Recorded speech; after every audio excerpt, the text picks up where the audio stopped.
the Trump and company are saboteurs. They're trying to sabotage America so thoroughly that it'll be wrecked for generations. And that's why they're wrecking medical research, scientific research, child welfare, all the things that brought America prosperity and prestige in the world have to be wrecked. It's so tragic. This is what makes me nervous. So tragic. James, we're elevating ourselves. We have Dr. Ruth Ben-Ghiat, who has written a great book, Strongmen, From Mussolini to the Present. She is an expert on authoritarianism and strongmen. Doctor, we really appreciate, I'll call you Ruth. We appreciate you being here. One of the things that strikes me that none of the strongmen believe in the rule of law. Michael Ludig, the judge, said to us, a year ago, the basic issue with Trump is doesn't believe in the rule of law. You have to understand. I think Nixon did believe in the rule of law. He just violated it a number of times. But strongmen don't care about the rule of law. So basically, is Trump any different than most of the people that you wrote about as far as that? No. And one of the things that we've seen in Minneapolis, I think it's coming home to people, is that this is an administration that has totally rejected any democratic notion of public space, of law enforcement. When recently it came out that an ICE agent told a legal observer, just standing around peacefully, if you raise your voice, I'll erase your voice. Yeah. And you could see he felt proud saying that. He felt very powerful. And so this has been a big shock for people, that to realize that just standing, the terror can be random. Anybody who is seen to be opposing, and the definition of opposing is now could be just standing around, as long as you're there as a protester, because they've completely gotten rid of any democratic notion of the law and public space as well. They own public space. Is it accurate to call Trump a fascist? He's got many fascist qualities, and they're recycling Nazi slogans now. He made a campaign video that said that he was going to he said he's going to create a quote, unified Reich, with the R capitalized. So he's taking from, he's people, and Stephen Miller is very important in this. They're taking from the fascist playbook, but they also love Xi Jinping. They love Putin. They love all autocrats. And so it's not only fascist. I would say it like that. He doesn't have any defined ideology. He just is power and... Yeah, totally transactional. Right. Totally transactional. So James, you're a student of this, and you're obviously a student of Trump. And strikes me the one thing that strong men don't like is accountability. Right? Yes. He knows the reckoning is coming in November. We all know if this election goes off, anything like an election traditionally goes off, he's going to get beat and get beat bad. Yeah. How worried are you that he will try to do something to intervene or pull some stunt and not have the election? Which is, I'm not worried about winning the election if we have it. I'm worried about getting from here to the better half. I am worried about it because the more they feel backed into a corner, and these are people, these strongmen, who live in fear of being getting into a position where they can be held accountable. Right. And they really think about all the bad things that can happen to them constantly. And so it's inconceivable that he would just leave office normally. We already saw that with January 6th. He did, right. And now he's like 50 times worse. So you can't underestimate what they're going to do. It could be the Insurrection Act. It could be trying to have some kind of state of emergency to cancel the election. ICE could be used in violent ways or intimidating ways to get people to stay home. They could be, remember the poll watchers? All kinds of tricks could be used. So they're not going to give up without a fight. So this is something you hear. It's not, you shouldn't make comparisons to Hitler or the Nazis. That's just going too far. And my answer is, right now it is. Do we have to wait till we get there before? Did we learn nothing from Germany in the 1930s? I mean, can we take some lessons from that? Yeah. Yeah. I mean, so, when we make those comparisons, one thing that's very different is that those were one-party states. And today things work differently. You keep elections going and then you try and fix them. Well, it became a one-party Yeah. state back then. We It still didn't start that way. Right. Right. Right. We still have an opposition party. We wouldn't be able to have this gathering, at all. I wouldn't be able to do anything that I'm doing. So we're not there, but they are trying their best to have an authoritarian state and destroy our democracy. And in the process, they're doing many of the things that the fascists did, but also that Orban's doing, that Putin's doing. So it's a whole tradition that they're bringing to bear of, hollowing out government institutions. So they're just tools of the leader. But they're doing to the media, all the whole the checklist, it's all being filled. And of course, the cult of personality, that's a huge thing. But really, Trump doesn't, he's very sensitive to being compared to Hitler. In fact, he sued CNN in 2022 for, what is it, it was 475 million because of this idea that they were comparing him to Hitler. And my work was cited in it, in this lawsuit. It was dismissed. But they're recycling all kinds of things from fascism, also Italian fascism. And then you have people doing Nazi salutes, Elon Musk and Bannon and Bovino. And so they've been trying to the takeaway here is they're trying to normalize behaviors and mentalities that were proper to Nazism and fascism. Like any kind of difference, you treat it with brutality. You dehumanize the enemy, all of that. Then the white Christian supremacy. That's very, very important. When his first wife said, apparently some credibility, that he kept a copy of Mein Yes, he Kampf. did. Of Hitler's speeches. Yeah. Yeah. Actor said that. Yeah. When I was a young man, I thought I had to read everything. And I simultaneously tried to read Finnegan's Wake and Mein Kampf. I got to page 3 of Finnegan's Wake. I couldn't get past page 1 of Mein Kampf. I mean, it was really forget everything else. Well, really a bad book. No, nobody would, when he wrote it. So Hitler, he gets sent to jail. And then while he's in jail, he starts to write it, and he has his friend Rudolf Hess write it with him. Then he comes out of jail and he wants to publish this book. Nobody will publish it because it's so lunatic and long and crazy. And finally, everybody rejected it. And finally, the Nazi Party own press published it. And this was in the 1920s. So yes, it's unreadable. It's a little. I didn't. I have the same problem. I have no idea what I read. I assign excerpts of it for my students because that's a primary source. But it's certainly it's a clue into the deranged mind of Hitler. Give us a good definition of fascism. So Mussolini, who created fascism, defined it as a revolution of reaction. And that's pretty good because the revolution is that you change history through violence. You change society through violence. You dominate society through violence. So that's the revolution. You shake everything up. New people come in, new ways of doing things. But the reaction is that you're taking people's rights away. So fascism often appeals when new social groups are getting power. Women are getting more power, the working classes. You could have racial emancipation all over the world, way past fascism. That is when strongmen appeal.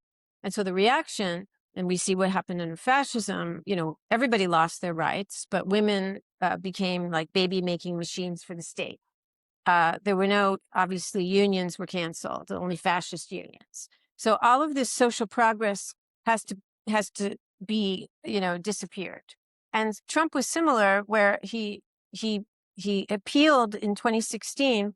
He made a big tent for all races, and he clearly was going to do things differently. And that was why in January 2016, he said, I could stand on Fifth Avenue and shoot someone and I wouldn't lose any followers. That was like a rupture. He was breaking taboos. So that's the revolution, the reaction we're living through, right? All the things that have been done to turn back social progress, diversity, inclusion.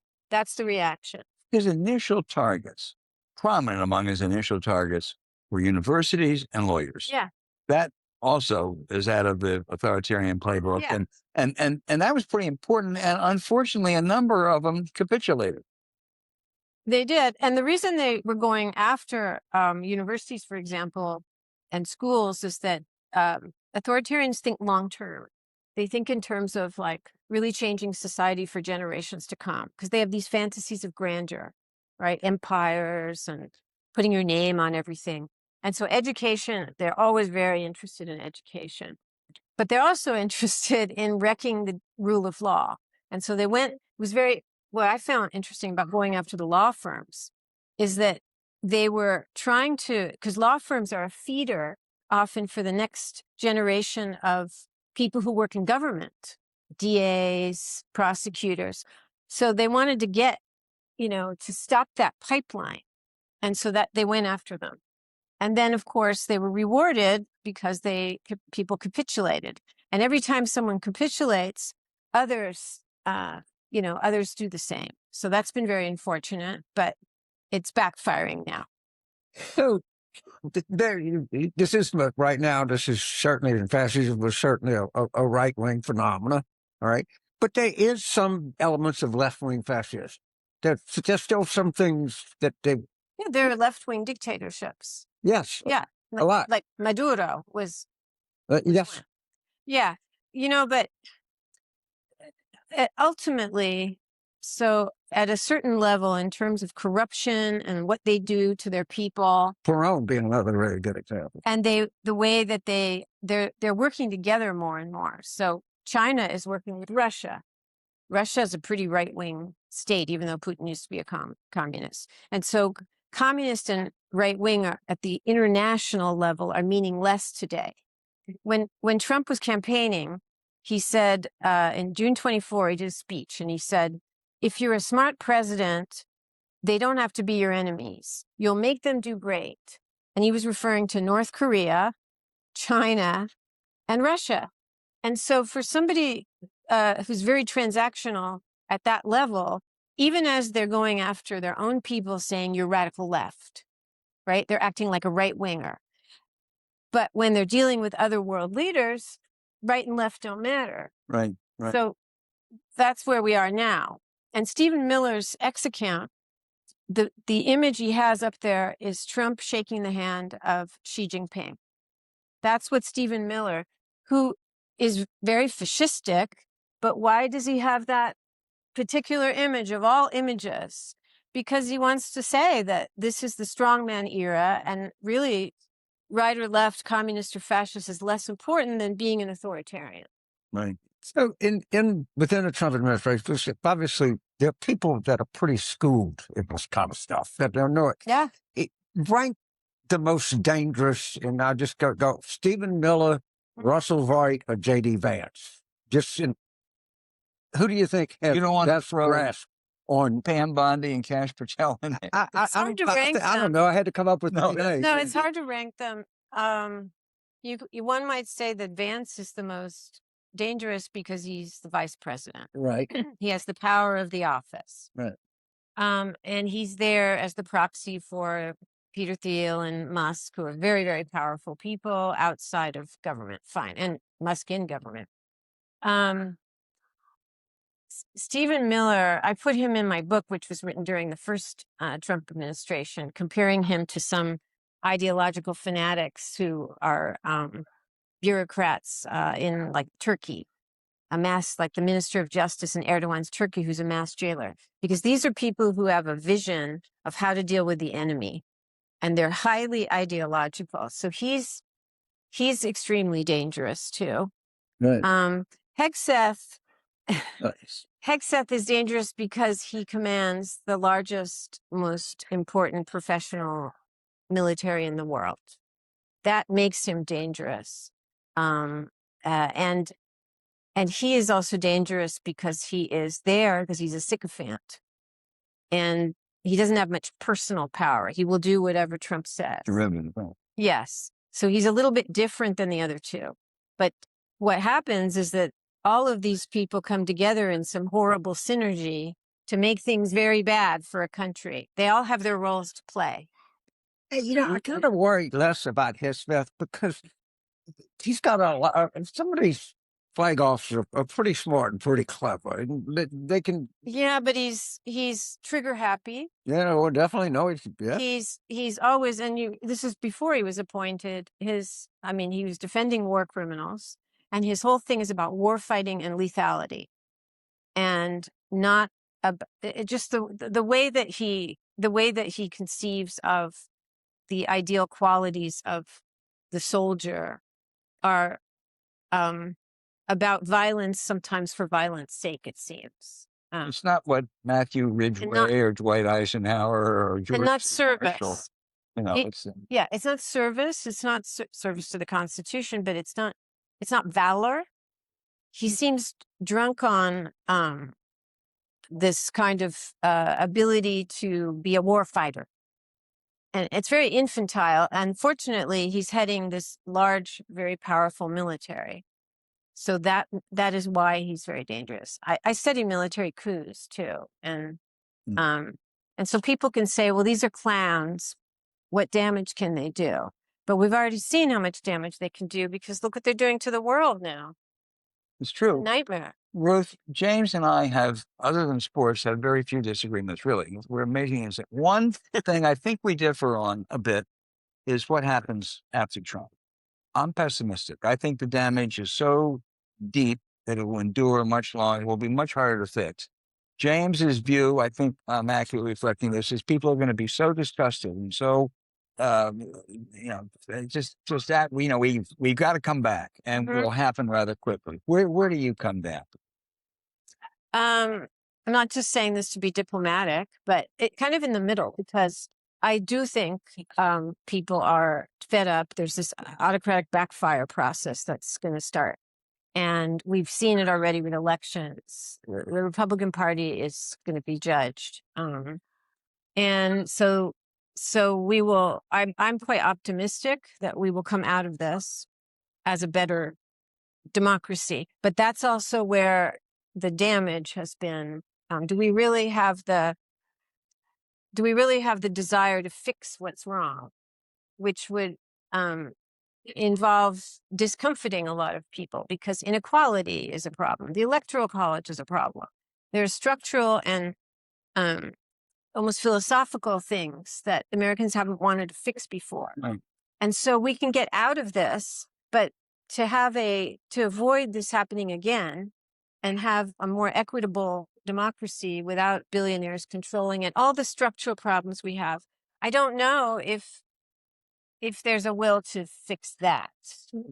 That's my answer. I'll give you why I'm optimistic, and I'm more optimistic this afternoon than I was a day ago. First, I think people want it to get better. In a country like this, in a democracy this size, it can't get any better than people want it to be. Secondly, and I've said this all the time, and I mean it more than the talent level in the Democratic Party right now is the highest it's ever amazing. seen. It's amazing. We're here at a conference in Florida. You see it here. It's just staggering when I look. When we look at Scott Cologne, the Democratic Senate candidate in Mississippi, that's what Talrico. I know. I mean, so many of them. the Alaska. I mean, some of these people are just breathtaking. I mean, and when I'm talking about like Clinton, Obama, Reagan level talent, I can't tell you that they're there, because no, I see that. But I can see potential everywhere. And the Democratic governors. Yes. Yes. I mean, every time you turn around. Well, what we could say is that I think that these kinds of times in history will bring out leaders, and hopefully the party. Now we're different than other countries because we've only got these two parties, and the Democratic Party is giant, and it can be a little fossilized. It can be hard to have mobility, and we've seen all this stuff. So are we going to have the party culture to allow this new leadership to come ahead? Oh, look, that's important. When a presidential election, when a gun goes off in a presidential election, I talk to most all of these people.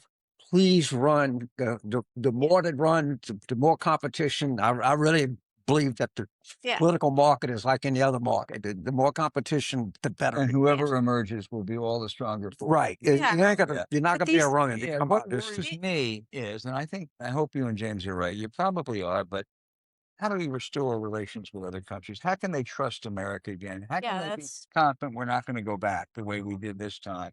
How do we restore all that scientific research we've lost? That's a different, we've lost. because the diplomatic stuff, we would have a different, obviously, a very different administration who would, and these people, even if they're young, whoever is at the highest level will have a track record, and our allies will know that they were never in favor of this. But I have been saying since February, and people thought I was like a conspiracy theorist, that the Trump and company are saboteurs. They're trying to sabotage America so thoroughly that it'll be wrecked for generations. And that's why they're wrecking medical research, scientific research, child welfare, all the things that brought America prosperity and prestige in the world have to be wrecked. It's so tragic. This is what makes me nervous. So tragic. For a long time, we thought we were an indispensable nation. The people needed us. They needed our market. They needed our protection. They needed our umbrella. Yeah. And I'm afraid that the world is doing a giant workaround. Well, and then we come back to say, you know what? We don't really.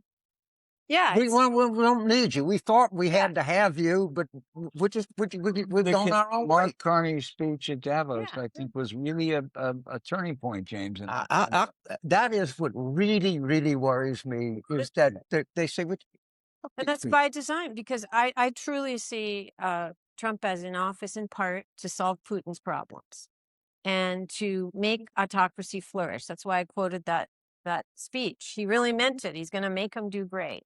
And he's trying to take down America in every way so that it has its role in the Western Hemisphere, and then Xi can do his thing in Asia, and Putin can prosper, and all the failed, horrible states can have a new life because the U.S. military or the U.S., they're not going to come after them. And it's really scary. It's really sad. I'm a first-generation American. It's just tragic. So that will take longer to fix. But I think the diplomatic relations, if we have the right people as ambassadors and the right people in the White House and state, might be fixed to some extent. The intelligence sector is a huge problem. And of course, I wrote a Times op-ed on January 30th, right after the inauguration, about Tulsi Gabbard and how she parrots Putin talking points. And she was placed there on purpose. Yeah. So intelligence, and these other things are going to rebuild an entire Justice Department. It's not just a couple people. They have gotten rid of almost all the good. It's the civil service. It's daunting. It's daunting. I just hope. But we got to get there first. I hope. Well, you're right. That's the most important thing. We got to get there. And I hope that Ruth, your optimism and James's optimism prevails. You have been a terrific guest. We have been. Thank you. We really feel so appreciative talking to you. It's a pleasure. And I hope maybe you'll come back. Yeah, anytime. Terrific. Thank you. I hope this show need us.